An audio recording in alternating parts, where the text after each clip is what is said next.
Good morning guys, তোমরা সবাই কেমন আছো? আশা করছি সবাই খুব ভালো আছো। আমিও মোটামুটি ভালোই আছি। কয়েকদিন থেকে শরীরটা খারাপ ছিল, এর জন্য কোনো ভিডিও কোথাও আপলোড করিনি।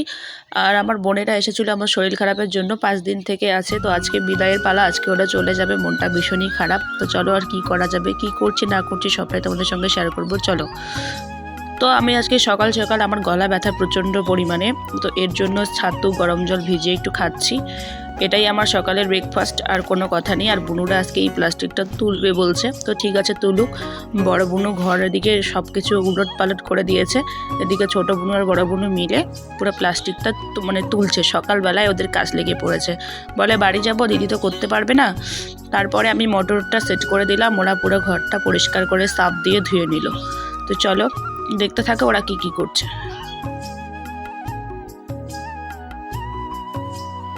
এদিকে দেখছি আবার ছোট বোনু ঘরের থেকে টেবিলটা বের করে পরিষ্কার করছে। এদিকে আর একটা টেবিল প্লাস্টিকের মধ্যে আছে, এখনো খোলা হয়নি। আর এদিকে বড় বোনু এসে ভাত বসায় দিছে। তো ভাবলাম আমি একটু সবজিগুলো কুটে দেই।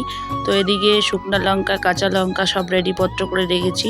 আজকে সেরকম শাকসবজি নেই, সয়াবিন আছে। আর পেয়ারাগুলো দেখো আমার নষ্ট হয়ে যাচ্ছে, আমারও তো খাওয়ার ইচ্ছে নেই কোনো কিছু। আর এদিকে দেখি শরীরটা খারাপ লাগছিল জন্য আমি তখন কি করেছিলাম, আমি একটু ঘুমিয়ে পড়েছিলাম। ওরা দিকে রান্না করেছে তেঁতো করলা ভাজি, লাল শাক, তারপরে একটা কি দিয়ে একটা ঘন্ট রান্না করেছে, আর একটা পাতা শাক রান্না করেছে, ডাল রান্না করেছে।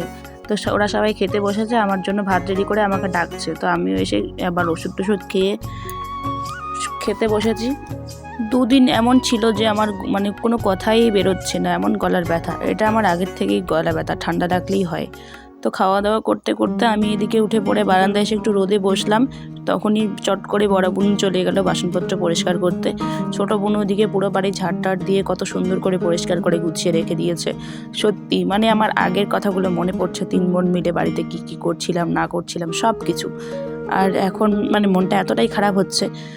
আর এদিকটা দেখো, বড় বোনও রেডি হয়ে গেছে, কিন্তু ছোটো বোনও এখনো রেডি হয়নি, কাপড় গোছাচ্ছিল। ওই সময় আমাদের একটি অন্নপ্রাশন হচ্ছে, তো সবাই মিলে জল ভরতে যাচ্ছে। আর ওরা দিকে বের হয়ে তাকাচ্ছে, বলে কি নাচতে ইচ্ছে করে।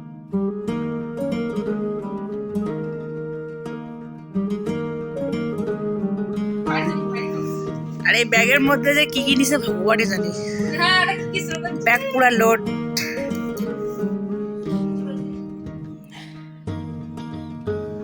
এদিকে বোনরা রেডি হচ্ছে, আর আমার মনটা ভীষণই খারাপ। বিছানা নিয়ে নিলাম ওদের রেডি হওয়া দেখে। আর এদিকে বড় বোন আসতেছে, বলে কি তুই হুলিতে যাবি না? অবভিয়াসলি আমি হুলিতে যাবোই, 2-1 মধ্যে যাওয়ার প্ল্যানিং আছে।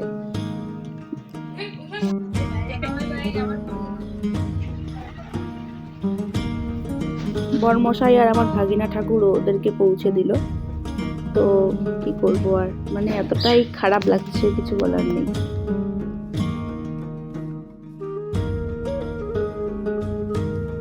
বাড়ি ঘর কত পরিষ্কার করে ঝাড়টাড় দিয়ে সবকিছু গুছিয়ে এখন ওরা চলে গেল। সত্যি যখন কেউ আসে, বাড়ির লোক যখন আমার এখানে আসে, তখন সত্যি কত ভালো লাগে।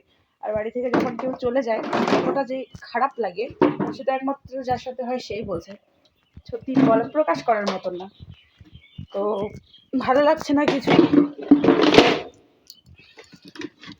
ভাবছি একটু শুয়ে পড়বো।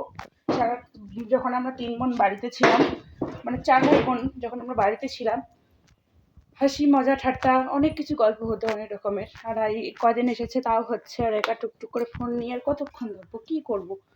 তো ভীষণ খারাপ লাগছে এখন, ভীষণ। সো সরি বন্ধুরা, আমি তোমাদের কাছে ক্ষমা চেয়ে নিচ্ছি। কালকের ভিডিওটা আমি কালকেই শেষ করতে পারিনি, এটা আজকে অবধি আমাকে টানতে হলো। আর আজকে সকালবেলা উঠেই দেখি এত ঝোড়ো বৃষ্টি হচ্ছে, আর কি বলবো। বরমশাই তো উঠে গেছে, উঠে গিয়ে বাজারে যাবে বলে আমাকে ডাকাডাকি করছে। আমি উঠে এখন চিন্তায় পড়ে গেলাম যে এত বৃষ্টি পড়ছে, এই বৃষ্টিতে এখন আমি কি করব। কালকে তো এমনিতে রাত্রেবেলা একটা মন মেজাজ খারাপ ছিল, আর কালকে আমি খাওয়া দাওয়া না করে 7:30 8টার মধ্যে ঘুমিয়ে পড়েছিলাম।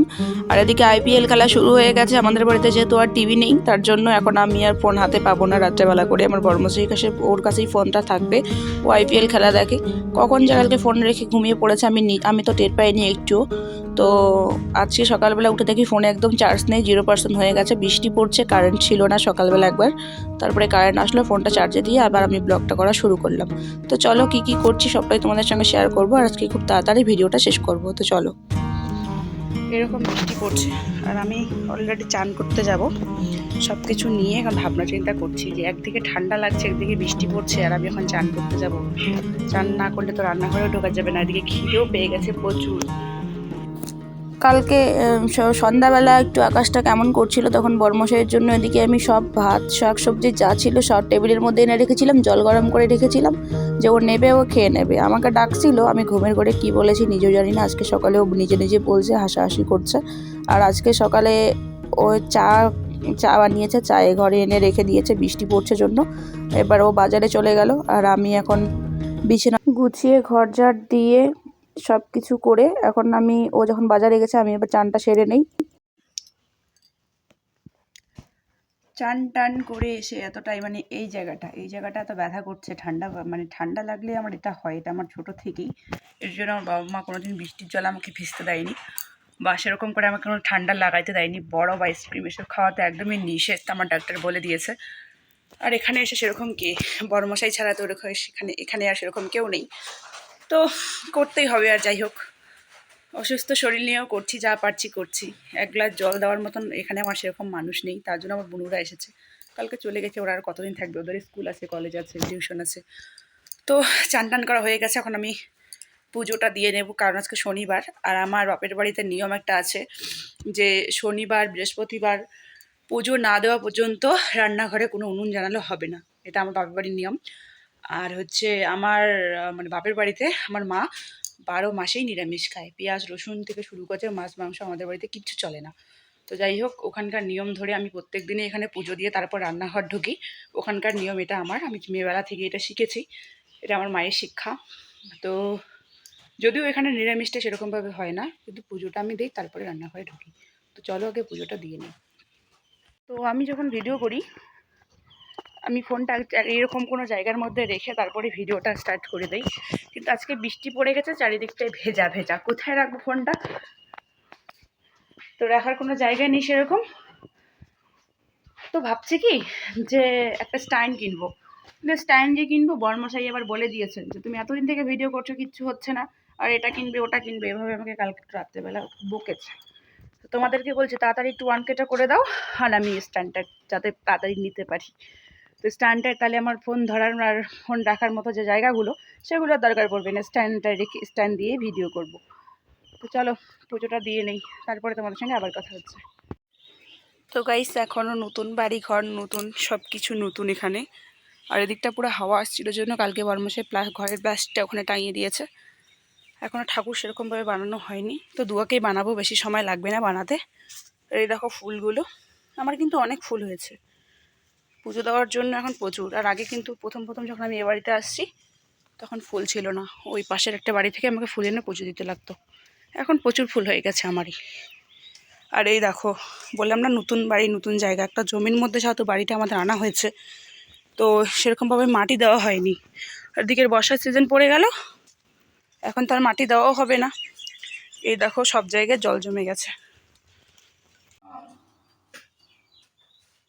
তো যেহেতু বর্মশাই বাজারে চলে গেছে, আর বর্মশাই একটু সকালবেলায় খিদে পায়, আর এখন 8:30 9টা বেজে গেছে। আজকে যেহেতু বাগানে কোনো কাজ ছিল না বৃষ্টির জন্য, তো রান্নাটা তাড়াতাড়ি বসিয়ে দিই। তো বর্মশাই বেগুন এনেছে, এই সাদা বেগুনগুলো দেখো, এমনি দেখতে খুব সুন্দর বেগুনটা।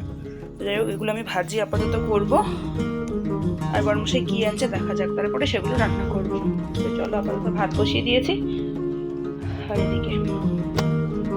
এদিকে বর্মশাই হচ্ছে চিকেন নিয়ে এসেছে, আর আমি বলেছিলাম লেগ পিস করে আনতে, এর জন্য দুটো নিয়ে এসেছে। যদিও বড়মশাই এসব একটু কমই পছন্দ করে, কিন্তু এই যে দেখতে পাচ্ছ না কালো প্যাকেটে, এটা বড়মশাইয়ের হচ্ছে প্রিয় একটা খাবার।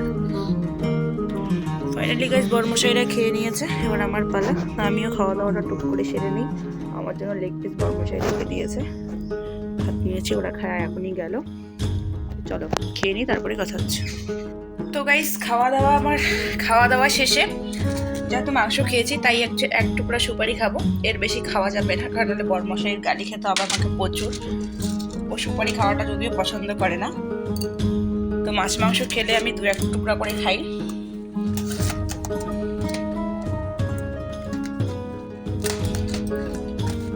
তো যাই হোক, এখন আর আমার কোনো কাজ নেই, এখন শুধু আমি শুয়ে শুয়ে ফোন ঘাঁটবো, ভিডিও এডিট করব, আর 3টার মধ্যে ভিডিও চলে আসবে তোমাদের কাছে। এটাই আমার আর কোনো কাজ নেই বাড়িতে এসব ছাড়া। ঝাড় দেওয়া, বাসন মাজা, রান্না করা, খাওয়া দাওয়া করা, এসবই। এখন আমি ব্ল্যাঙ্কেট নিয়ে শুয়ে পড়েছি, এখন আমি শুধু ফোন ঘাঁটবো, ফোনে যা কাজ আছে তাই। একদম 3টে বিকেলবেলা আবার একটু কাজ আছে, বড়মশাইকে চা বানিয়ে দিতে হবে, তারপরে আবার রাতে খাওয়া দাওয়া, রান্না। চলো গাইস, ভিডিওটা আজকে পুরো সারাদিনে ভিডিও তোমাদের সঙ্গে শেয়ার করব না, কারণ কালকেরটা আছে বাকি। তো যাই হোক, ভিডিওটা কেমন হয়েছে অবশ্যই কমেন্ট করে জানাবে, ভালো লাগলে লাইক, কমেন্ট, শেয়ার এবং সাবস্ক্রাইব করে আমার পাশে থাকবে। আর দেখো, তোমাদের সাপোর্টে আমি অনেক দূর যখন এসেছি, 1Kটা করে দাও প্লিজ প্লিজ প্লিজ, তোমাদের কাছে একটা রিকোয়েস্ট। দেখা হচ্ছে নেক্সট কোনো ভিডিওতে, চলো।